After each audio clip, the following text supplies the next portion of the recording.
Ok, aujourd'hui, je te donne 5 conseils pour réduire ton appétit. C'est parti!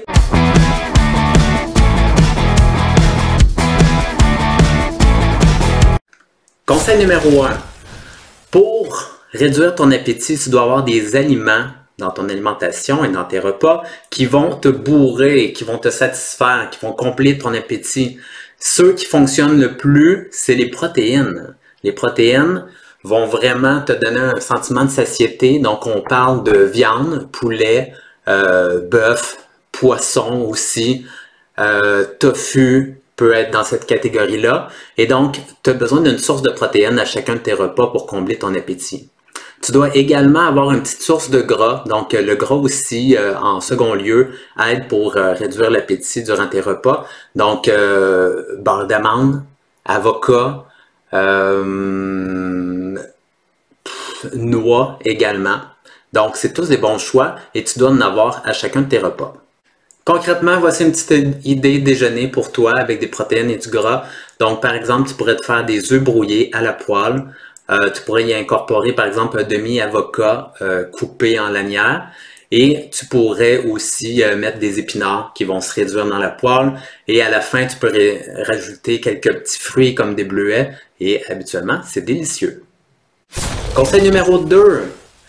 Pour réduire ton appétit, tu dois bien dormir. Les gens qui dorment peu ou avec un sommeil de mauvaise qualité ont beaucoup plus faim durant la journée. Les hormones qui régulent la faim, la leptine et la ghrelin, sont beaucoup régulées durant le sommeil. Donc, quand tu es fatigué, tu as toujours faim et tu vas avoir tendance à chercher pour des aliments qui vont te satisfaire et te donner du plaisir. Donc, tu dois bien dormir. Conseil numéro 3, plusieurs personnes mélangent faim et soif. Si tu ne bois pas assez dans ta journée, tu vas avoir faim et des fois tu vas avoir soif et au lieu de boire de l'eau, tu vas boire des jus qui vont contenir beaucoup de sucre et beaucoup de calories. Donc tu dois faire attention à ça et toujours te traîner une bouteille d'eau avec toi. Donc tu devrais te lancer le défi de boire par exemple une bouteille de 750 ml. Habituellement c'est le format assez standard pour les bouteilles d'eau. En boire une en avant-midi et une en après-midi va vraiment combler ton appétit. Conseil numéro 4, tu veux avoir une bonne gestion de ton stress pour réduire ton appétit. La raison, c'est qu'on a tendance à compenser notre stress dans différentes choses, que ce soit l'alcool, que ce soit les drogues, que ce soit la nourriture, que ce soit le jeu, etc. Plusieurs personnes choisissent la nourriture et donc si c'est ton cas et tu manges parce que tu es stressé, tu es angoissé, tu dois à la base trouver le problème et celui-ci, c'est d'être stressé sur une base continuelle.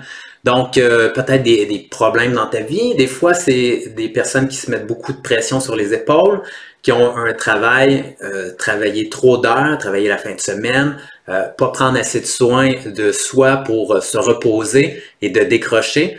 Donc, si tu manges à cause que tu es stressé, attaque ton stress et arrange-toi pour te reposer.